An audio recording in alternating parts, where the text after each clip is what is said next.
Ողջույն սիրելի հետևորդներ, երբևէ զգացել եք, որ Աստված կարծես փոքրացել է մարդկանց մտքում, խնդիրները մեծ են թվում, վախերը ծանր, իսկ Աստված հեռու է ու լուռ։ Այս հատվածում Տերը վերականգնում է ճիշտ պատկերը Եսայի մարգարեի միջոցով։ Խոտը չորանում է, նրա ծաղիկը թափվում է, որովհետև նրա վրա փչում է Տիրոջ շունչը։ Արդարև, իմ այս ժողովուրդը նման է խոտի, խոտը չորանում է, ծաղիկը թափվում,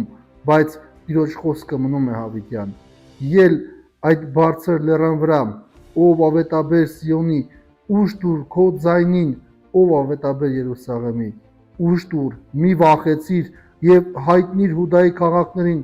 ահավասիկ ձեր Աստվածը, ահա Տերը Աստված, որ գալիս է զորությամբ եւ իր բազկի իշխանությամբ,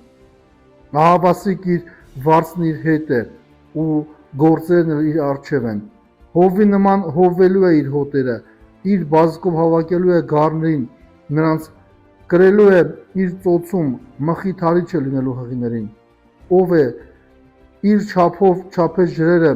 թզով երկինքն ու քիլով համաձայն երկիրը, ով կարողացավ լեռները կշռել կշեռքով եւ դաշտերը նժարով, ով իմացավ Տիրոջ մտքերը,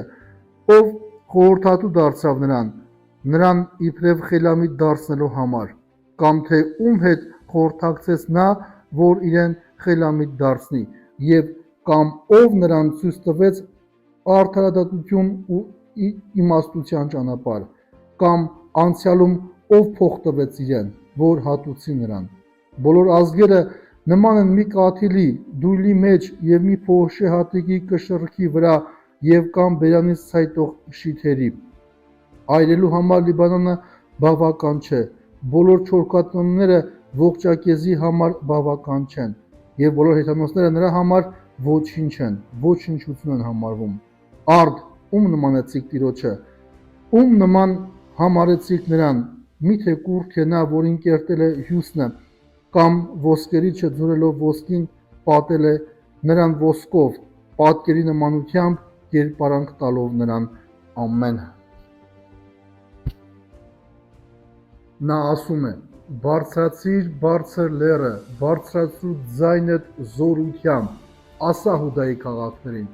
ահա ձեր Աստվածը։ Սա պարզապես տեղեկություն չէ, սա հավատքի արտացման կոչ է։ Մարգարեն ասում է. բարձրացրու ձայնդ զորությամբ, մի վախեցիր, հավատը լուռ, ամաչկոտ իրականություն չէ։ Երբ մարդը ճանաչում է Աստծուն, նրա վկայությունը համարձակ է դառնում։ Մեր ժամանակի մարդը հոգնել է թույլ խոսքերից։ Նա սպասում է վստահ ձայնի, որը կհիշեցնի Աստված դեռ թագավորում է։ Երբ եկեղեցին խոսում է վստահությամբ, վախեցած սրտերը սկսում են հանգստանալ։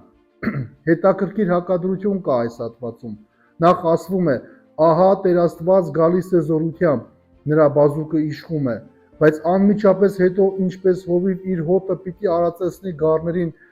իր գրկում պիտի հավաքի։ Ահա Աստծո իրական պատկերը, նա միաժամանակ ամենազոր թագավորն է եւ քնքուշ հովիվը։ Նա ունի ուժ պաշտպանելու եւ սիրտ գրկելու։ Շատ մարդիկ վախենում են Աստծուց, քանի որ տեսնում են միայն նրա զորությունը։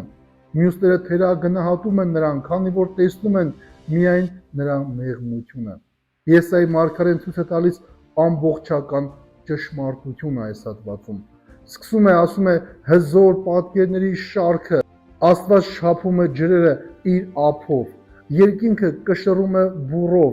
լեռներն էլ կշռում է կշեռքով։ Սա բանաստեղծական լեզու է, բայց ուղերձ, պարզ է։ Աստված անսահման մեծ է,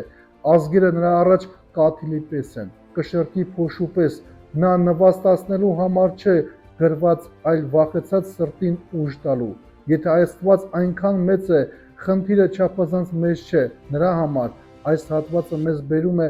առողջ հավասարակշռություն, եւ այո, Աստված մեծ է։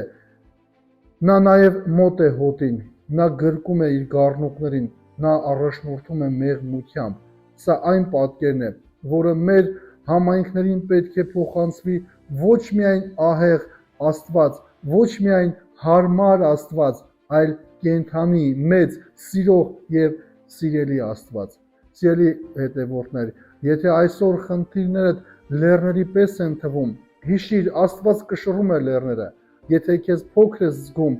աշխարհի առաջ, հիշիր, ազգերն են կաթիլի պես նրա առաջ։ Եթե հոգիդ հոգնած է, հիշիր, նա հովիվ է, որ գրկում է գառներին։ Այսօր բարձրացրու քո ձայնը հավատով, բարձրացրու քո հայացքը վերև եւ հայտարարիր քո սրտին ու աշխարհին, ահա իմ Աստվածը, եւ երբ Աստված մեծանում է քո աչքերում, վախերը փոքրանում են։ Վստահիր նրա զորությանը, հանգչիր նրա գրկում եւ քայլիր առաջ հավատի համարձակությամբ։